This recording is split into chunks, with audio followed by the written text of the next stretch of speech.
Hello guys, welcome back again to my channel bersama saya Hansen di sini dan seperti biasanya setiap harinya saya akan buatkan video seputar cryptocurrency. Apa kabar kalian hari ini semuanya? Semoga dalam keadaan yang baik-baik saja. Teman-teman, kita melihat Bitcoin berlanjut sell off-nya dan bahkan sempat menyentuh ke area 60-an ribu dolar. Ini terjadi dengan waktu yang sangat singkat, dalam beberapa hari saja kita melihat Bitcoin sell off dari 66 sampai ke kurang lebih area 60 ribu. Tetapi teman-teman, kalau misalnya kalian merupakan penonton setia channel ini, harusnya kalian tidak terlalu terkejut dengan apa yang kita lihat terjadi di Bitcoin selama beberapa hari terakhir. Karena memang itu adalah salah satu skenario yang telah kita bahas di video beberapa hari terakhir.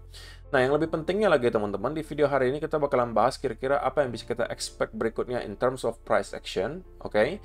Kemudian, apa yang menyebabkan kita melihat sell off dalam beberapa waktu terakhir ini terlihat sangat drastis, sangat deras. Apakah ada penyebab lain selain para retail yang mungkin sedang jualan?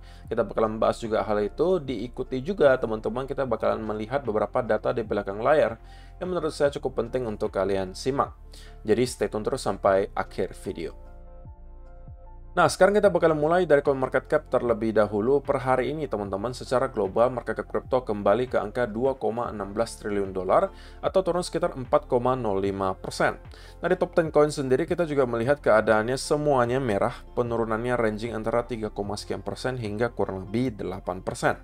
Jadi itu adalah outlook sementara dari beberapa top coin yang ada. Sekarang kita langsung aja masuk ke beberapa data dan berita terbaru hari ini. Nah, yang pertama teman-teman, ini adalah salah satu alasan utama kenapa kita melihat Bitcoin juga mengalami sell-off. Selain price action yang juga menunjukkan hal tersebut, tapi ini didukung oleh eskalasi dari segi geopolitik, teman-teman. Di mana kita melihat Iran pada akhirnya memutuskan untuk menyerang Israel. Jadi kita bisa katakan ini sebagai eskalasi. Dan yang kemudian ditakutkan teman-teman, ini akan nanti merembet kemana-mana dan justru memang memicu perang dunia ketiga. Yang sedang berperang itu sekarang banyak teman-teman. Israel dengan Palestina itu belum selesai. Mereka bahkan juga menyerang Lebanon. Ya kan? Kalau seingat saya juga ada Syria. Kemudian Iran sekarang menyerang Israel. Kita juga jangan lupa bahwa Ukraina dan juga Rusia itu juga masih sedang berperang. Dan rata-rata itu di-back oleh Amerika Serikat. Ada juga di-back oleh NATO.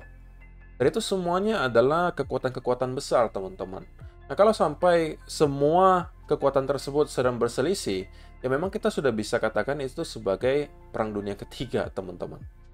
Jadi kita sepertinya teman-teman, berpotensi besar melihat adanya perang atau eskalasi yang lebih tinggi terjadi dalam beberapa waktu ke depan. Yang kemudian membuat market dalam keadaan fear. Dan hal utama yang mereka lakukan pertama adalah menjual Bitcoin-nya gitu. Dan kita melihat Bitcoin sell off. Ya, yang kita harapkan tentunya adalah secepatnya ada deeskalasi ya. Kita nggak mau ada eskalasi lebih lanjut, karena tidak akan ada dampak positif yang hadir dari sana, teman-teman. Apa yang kita bisa banggakan dari Perang Dunia Ketiga gitu. Tentunya kita tidak harapkan, karena pasti akan ada banyak sekali korban, orang-orang yang tidak bersalah, kemudian banyak sekali kerugian yang diakibatkan di sebuah negara, dan lain seterusnya lah. Tidak ada dampak positif yang dihasilkan dari perang.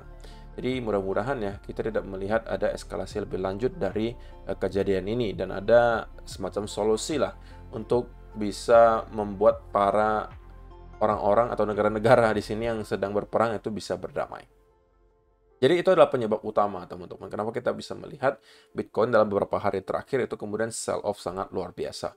Kalau kemarin itu baru sekedar rumor Iran bakalan nyerang Israel, tapi beberapa jam terakhir kita melihat itu sudah menjadi sebuah kenyataan. Nah, tetapi teman-teman, yang pengen saya beritahu adalah bahwa koreksi yang kita lihat terjadi ke Bitcoin di sini, walaupun kita menyentuh ke area 60.000 gitu ya, tetapi itu bukan berarti kita akan langsung kembali membuat lower low baru dan kemudian nyampe ke 49, 48, atau 40.000 dolar.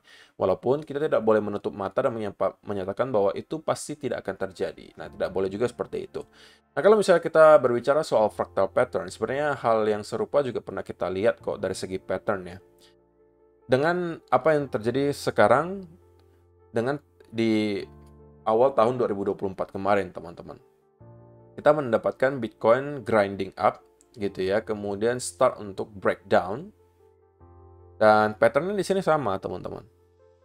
Ya kan, kita up untuk mendapatkan semacam manipulasi dan kemudian sell off untuk nge-break low yang memang signifikan untuk melakukan likuidasi, dan pada akhirnya apa yang kita lihat terjadi, kita kemudian kembali recover.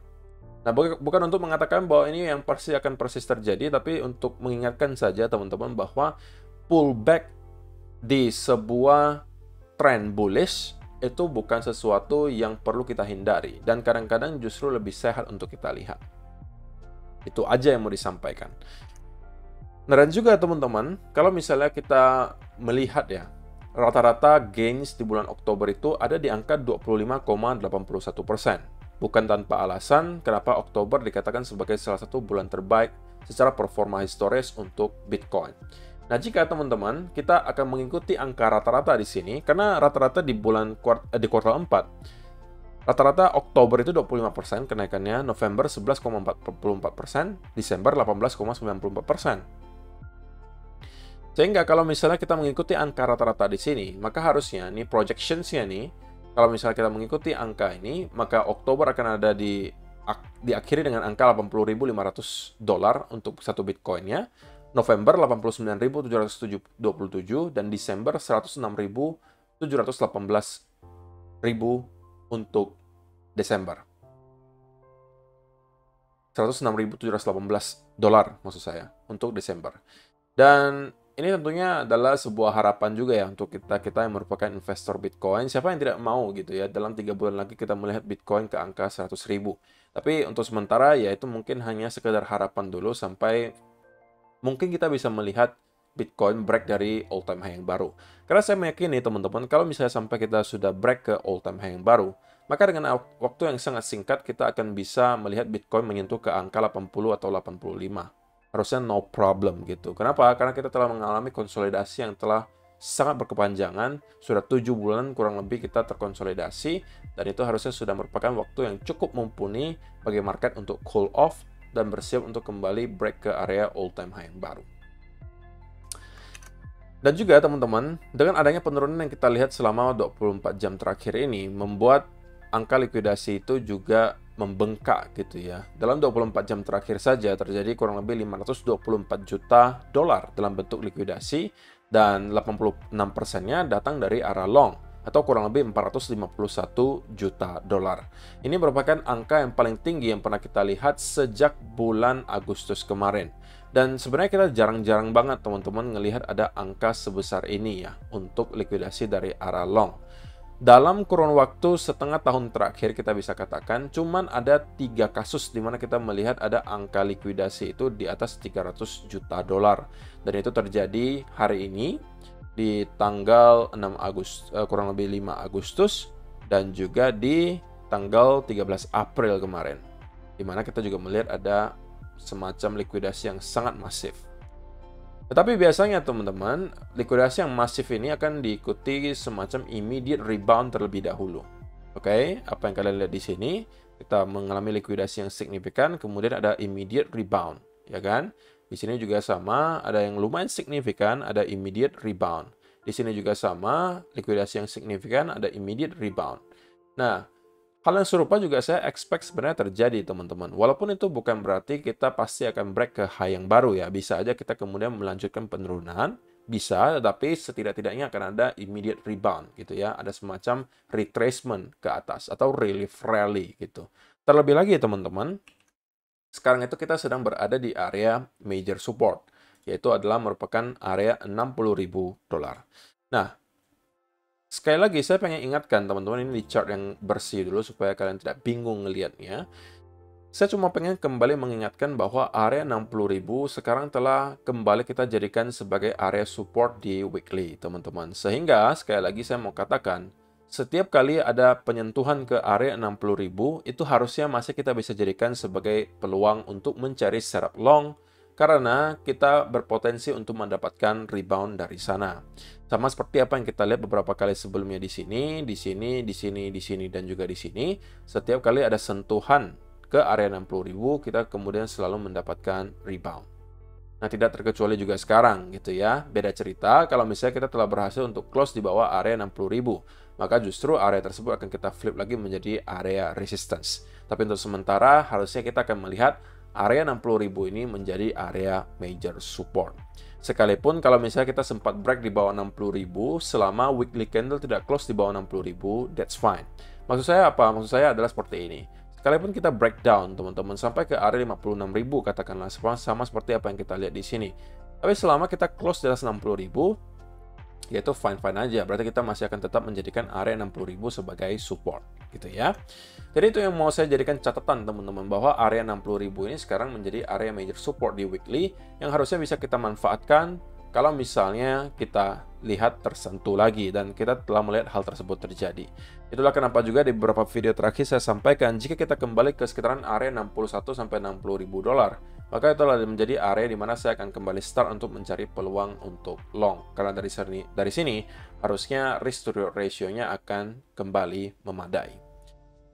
Nah, teman-teman, koreksi yang kita lihat terjadi seperti ini, mungkin kalau kalian lihat secara kasat mata itu cukup mengerikan gitu ya, sell off-nya lumayan kenceng. Tetapi sebenarnya kita harus melihat konteksnya itu adalah seperti ini. Kita mengalami pullback, teman-teman, setelah kita berhasil mengalami rally dari kurang lebih 52.000 sampai ke 60.000 tanpa ada koreksi yang berarti, dan sekarang kita baru mendapatkan pullback yang signifikan. Nah, jika yang kemudian terjadi adalah kita mendapatkan hal semacam ini, maka itu adalah berita baik, teman-teman. Karena menurut saya pribadi, itu adalah pertanda bahwa kemungkinan besar Bitcoin bakalan menjadikan area ini sebagai base yang baru dan kita bakalan break ke area all-time high yang baru. Nah, pattern yang serupa juga tidak lama sebelumnya pernah kita lihat, teman-teman. Kita melihat ada rally di sini. Ya kan? Ini. Kemudian apa yang terjadi? Kita mendapatkan pullback yang dalam, teman-teman. Tapi ini dalam bentuk konsolidasi. Ya kan? Sebelum pada akhirnya kita breakout lagi ke atas. Sama juga yang ini, teman-teman. Kalau kalian perhatikan. Ya kan? Kita mengalami rally yang kencang. Tapi pullback-nya juga dalam banget nih. Tapi kemudian pullback tersebut rupanya memang hanya pembentukan base yang baru. Dan pada akhirnya kita breakout lagi ke atas. Nah, jadi yang mau saya katakan di sini teman-teman adalah kita bisa jadikan apa yang kita lihat dalam beberapa hari terakhir ini sesuatu yang wajar, teman-teman. Oke, ini adalah so far pullback yang menurut saya tidak terlalu extraordinary, biasa aja. Kalau misalnya kita ukur dari Fibonacci retracement pun, sebenarnya ya ini kita bahkan belum sempat menyentuh ke area 0,5. Kalau dibilang dalam ya nggak dalam-dalam banget gitu. Bahkan kalau kita lihat senario sebelumnya yang di sini, kita melihat pullback-nya itu sampai berapa? Pullback-nya itu sampai ya hampir 0,5 juga, gitu ya, hampir 0,5 atau kita anggap 0,5 lah persis di sana. Kemudian yang di sini berapa ini? Kita bahkan hampir menyentuh golden pocket-nya, ya kan? Jadi saya cuma mau menunjukkan di sini bahwa ya, koreksi yang kita lihat terjadi di Bitcoin selama beberapa hari terakhir, ya masih bisa aja berpotensi hanya semacam pullback bagi kita untuk membentuk base baru dan kemudian start untuk mengalami rally ke atas. Dan itu pernah terjadi sebelum-sebelumnya, sudah saya buktikan barusan. Cuman yang perlu kita lihat sekarang terjadi di Bitcoin adalah adanya respon dari para buyers untuk dapat kembali mendominasi. Karena kita tidak mau sampai kehilangan area 60.000 dan kemudian kita start mendapatkan konsolidasi di bawah area itu. Jika itu sampai terjadi, terlebih lagi kalau misalnya kita melihat weekly candle close di bawah 60.000, maka kita lagi-lagi bisa expect bahwa akan ada sell off lanjutan dan barulah dari sana mungkin ada potensi kita bisa kembali ke sekitaran area 50.000 atau bahkan kita bisa break ke area lower low yang baru. Tapi selama area 60.000 ini mampu kita hold, saya rasa kita akan bisa setidak-tidaknya mendapatkan semacam relief rally atau immediate rebound. Sama seperti apa yang kita lihat sebelum-sebelumnya ketika ada spike dari sisi likuidasi. Gitu ya. Dan kalau misalnya teman-teman bisa menemukan adanya setup di sini dengan risk to reward ratio yang memadai, saya rasa itu bisa dijadikan sebagai salah satu tempat ya untuk mencari long setup. Kalau saya secara pribadi sih teman-teman, saya lebih berharap satu dari dua skenario ini terjadi. Antara yang pertama, kita mendapatkan rally seperti ini, diikuti ada bullish continuation pattern. Nah, berdasarkan bullish continuation pattern tersebut, inilah mungkin yang bisa saya manfaatkan untuk masuk. Tapi idealnya lagi adalah jika kita bisa mendapatkan satu fake out ke bawah, teman-teman. Oke, dan kemudian kita start untuk mendapatkan rally. Nah, fake outnya di sini, ini akan bergantung lagi kalau misalnya di bawah di sini ada terbentuk semacam inverse and shoulder, maka itu mungkin bisa saya manfaatkan untuk long. Dari sini teman-teman, risk to reward ratio-nya menurut saya sudah cukup memadai sehingga saya akan mencoba untuk mencari setup untuk long. Setelah beberapa hari terakhir, kita lebih berfokus untuk mencari peluang untuk short. Bahkan kita sudah short dari kurang lebih area 65.400-an di sini, roughly. Ini adalah entry saya di sini. Walaupun saya udah disclosure ya, bahwa saya sudah close semua posisi saya di sini. Oke, karena saya tidak expect sebenarnya kita akan menurun seperti ini dalam manner yang sangat cepat. Walaupun kita tahu gitu ya, bahwa ada potensi market maker bisa mendorong ke angka tersebut. Kenapa? Karena banyak sekali titik likuidasi di sekitaran area 62 sampai 61 ribuan. Itu sudah kita bahas berkali-kali, bahkan ketika Bitcoin masih berada di area 66.000. Dan kita telah berhasil untuk melikut semua orang tersebut, teman-teman. Dan sekarang keadaan market jauh lebih sehat daripada apa yang kita lihat selama berminggu-minggu terakhir. Dan apakah pertanyaannya kita akan bisa mendapatkan konsolidasi di sekitaran area range di sini yang merupakan skenario paling ideal kemungkinan. Oke. Skenario yang dikehendaki semua investor adalah tentunya kalau kita mendapatkan V-shape recovery. Tapi ya, ini kita mungkin jadikan sebagai salah satu skenario yang persentasenya menurut saya tidak terlalu besar. Yang lebih besar itu adalah kita masih akan mendapatkan konsolidasi, teman-teman. Membentuk semacam base di sini. Sebelum pada akhirnya mungkin bulan November atau Desember kita akan start kembali breakout ke area all time high yang baru. Jadi Oktober bisa aja menjadi justru bulan konsolidasi ya teman-teman, bukan bulan Oktober seperti yang di-expect oleh banyak orang. Tapi ya who knows ya, kita masih berada di awal bulan banget. Jadi masih ada harapan bahwa hal tersebut bisa terjadi. Tapi dengan adanya sell off yang luar biasa kenceng kita lihat dalam beberapa hari terakhir, saya cukup skeptis kalau misalnya kita bisa tiba-tiba mendapatkan semacam V-shape recovery unless kita bisa mendapatkan ada berita yang sangat positif baik dari segi geopolitik atau mungkin dari segi perekonomian, data perekonomian, dan lain seterusnya. Gitu ya. Jadi, kesimpulannya teman-teman, biasnya untuk short term saya akan kembali ke arah bullish. Kenapa? Karena kita telah menyentuh area major support lagi di sini.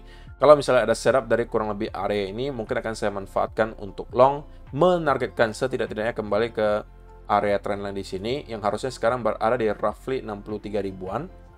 Kalau itu mampu kita break, maka area 64.500 di sini akan menjadi area next untuk kita sentuh. Ya kalau itu mampu kita lewati, ya ada harapan ya bahwa kita bisa mendapatkan V-shape recovery. Tapi untuk sementara itu bukan skenario yang menurut saya probabilitasnya paling tinggi untuk terjadi.